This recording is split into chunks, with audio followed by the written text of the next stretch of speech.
This is basically resistive bridges and ladders. ठीक है, so voltage dividers are combined to implement more complex networks, meaning resistive bridges and resistive ladders. ठीक है, अच्छा, so basically this is a resistive bridge. ठीक है, इसमें हो ये रहा है कि so we have 4 resistors R1, R2, R3 and R4, and we want to find out the voltage V0.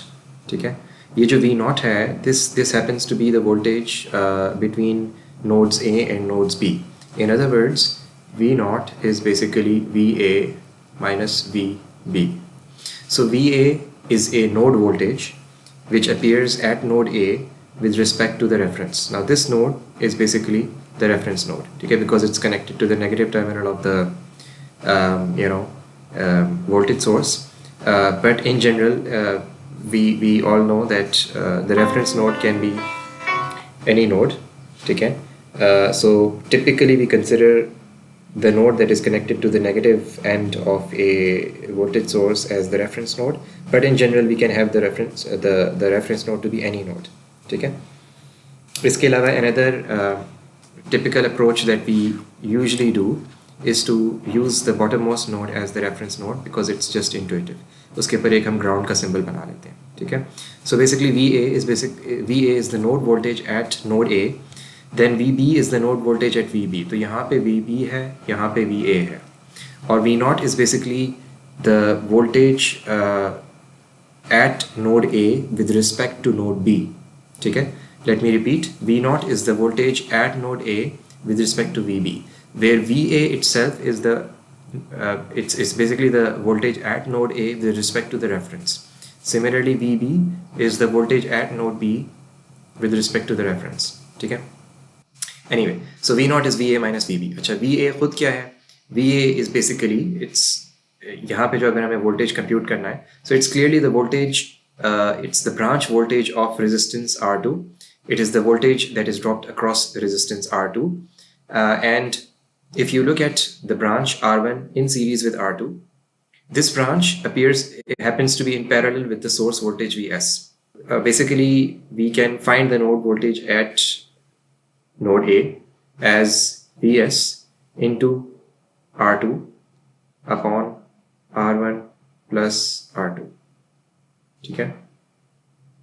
So this is the node voltage at VA. Similarly, the node voltage at VB is Vs into R4 divided by R3 plus R4. So hopefully the way we have obtained node voltage VA and node voltage VB is clear. ठीक है? इसके बाद हम क्या करेंगे? We can take Vs as common, right? उसके बाद we are left with R2 upon R1 plus R2 minus R4 upon R3 plus R4. थोड़ी सी मज़ीद हम मैनिपुलेशन कर सकते हैं to come up with a slightly more elegant expression. हम R2 को अगर R2 basically common ले लेते हैं denominator से, so we will be left with 1 plus R1 upon R2, और जो common लेंगे R2 वो ऊपर वाले R2 के साथ cancel हो जाएगा, so we will be left with 1 over 1 plus R1 over R2 minus 1 over 1 plus R3 over R4. ठीक है? So this is basically it's V0. This is V0. अच्छा जी, any question here so far? नहीं, हम R1 और R3 इसलिए नहीं लिख सकते क्योंकि जो VA है, जो voltage at node A with respect to the reference, ठीक है? तो basically reference जो है R2 का दूसरा node है, ये reference node है आपका जिस पे ground बना हुआ है. तो as you can see R2 का जो दूसरा terminal है वो ये ground हुआ है, ठीक है? और R2 का जो एक पहला terminal है वो node A बना हुआ है. तो लिहाजा जो VA है, VA, when we write VA by itself, so that is the voltage at point A with respect to the reference. So it is the voltage across R2 and not across R1. और similarly हम R3 और R4 की reasoning कर सकते हैं. ठीक है? तो थोड़ा सा मज़ीद अगर मैं यानी इसको वो करूँ, specify करूँ, तो if you want to find out the voltage across R1, ठीक है, तो आपको इस नोड को जो है वो कहना पड़ेगा, कोई एक नाम देना पड़ेगा, मिसाल के तौर पे C, ठीक है। तो द वोल्टेज अक्रॉस R1, जिसको हम VR1 कह सकते हैं, that is basically the voltage at node C minus the voltage at node A, ठीक है। ये आपको कहना पड़ेगा basically. And what is the voltage at node C? It is basically nothing but the value of the source voltage. So this is going to be Vs minus A.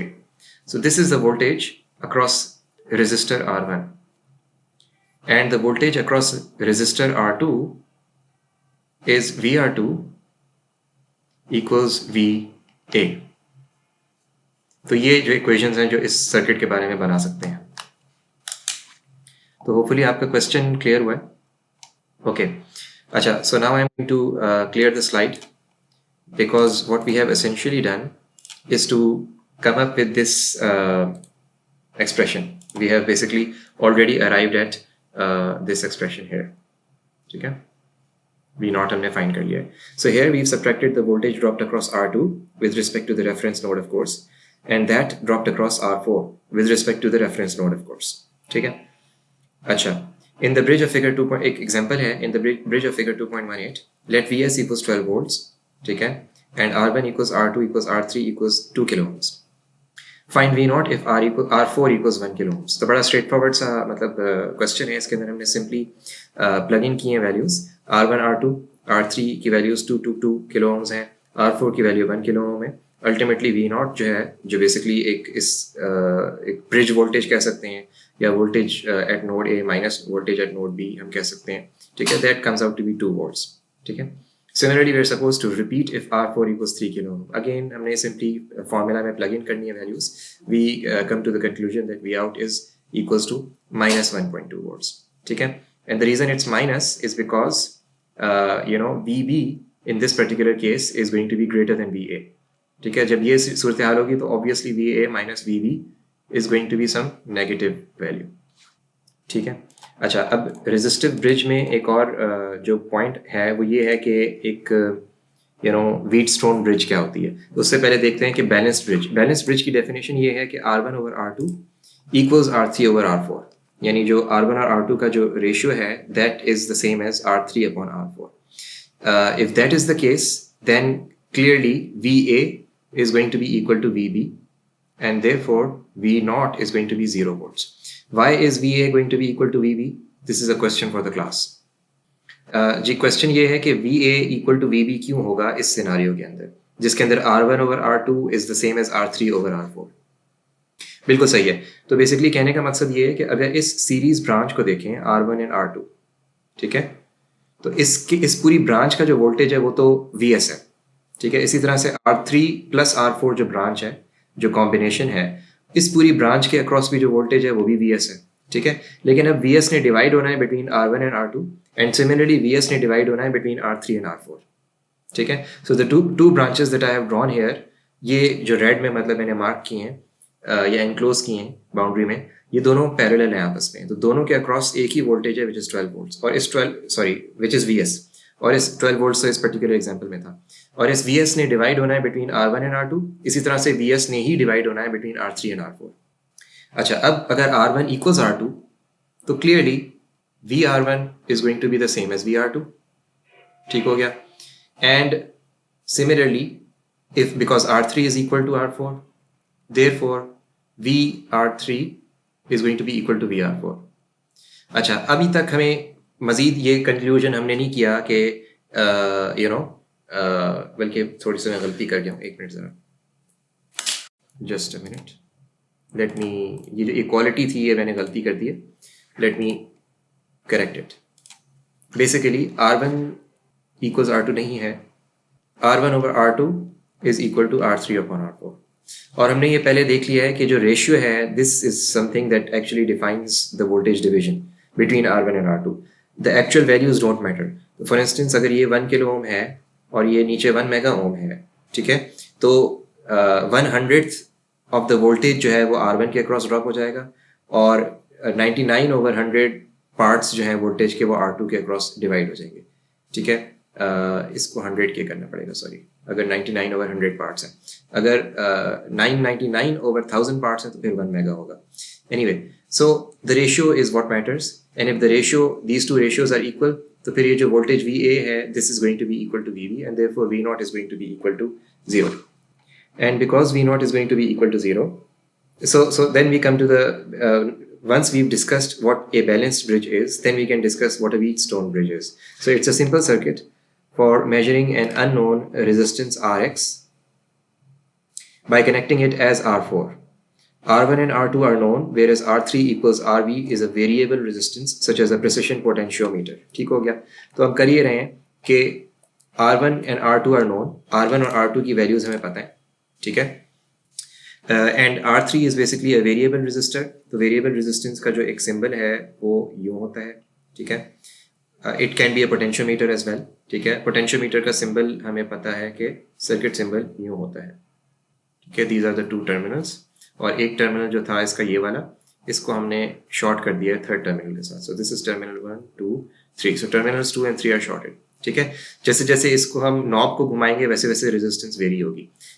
एक तो ये potentiometer का स्पेसिफिकली पोटेंशियोमीटर का symbol है, लेकिन in general if you want to specify any variable resistance in a circuit, तो उसका तरीका कार ये होता है कि आप रेजिस्टर का सिंबल बनाएं और एक एरो बना दें, ठीक है? सो R3 is variable and R4 is unknown, ठीक है? This is known, R1 R2 is known, R3 is variable and R4 is unknown. तो बेसिकली हमने क्या करना है, सिंपली यानी R1 और R2 की जो भी वैल्यूज होंगी उनका एक सर्टेन रेशियो फिक्स्ड होगा, ठीक है? सो R1 और R2 we know is the same as R3 over Rx. This is the unknown resistance, ठीक है? So Rx is clearly equal to R2 over R1 into R3, ठीक है? अब ये हमारे पास फॉर्मूला आ गया एक जनरल रेजिस्टिव ब्रिज का. अब R3 क्योंकि एक वेरिएबल रेजिस्टर है, इसको हम वेरी करेंगे. इस तरह से वेरी करेंगे कि हमने वोल्टेज मॉनिटर कर रहे हैं which is basically V not, और जैसे ये ज़ीरो होता है जिससे हमें पता ये लगता है कि रेशियो जो है वो बराबर है, ठीक है? ये वाला रेशियो बराबर है. जब ये रेशियो ये रेशियो बराबर है तो इससे बेसिकली हमें ईजिली Rx की वैल्यू मिल जाएगी, ठीक है? Any question?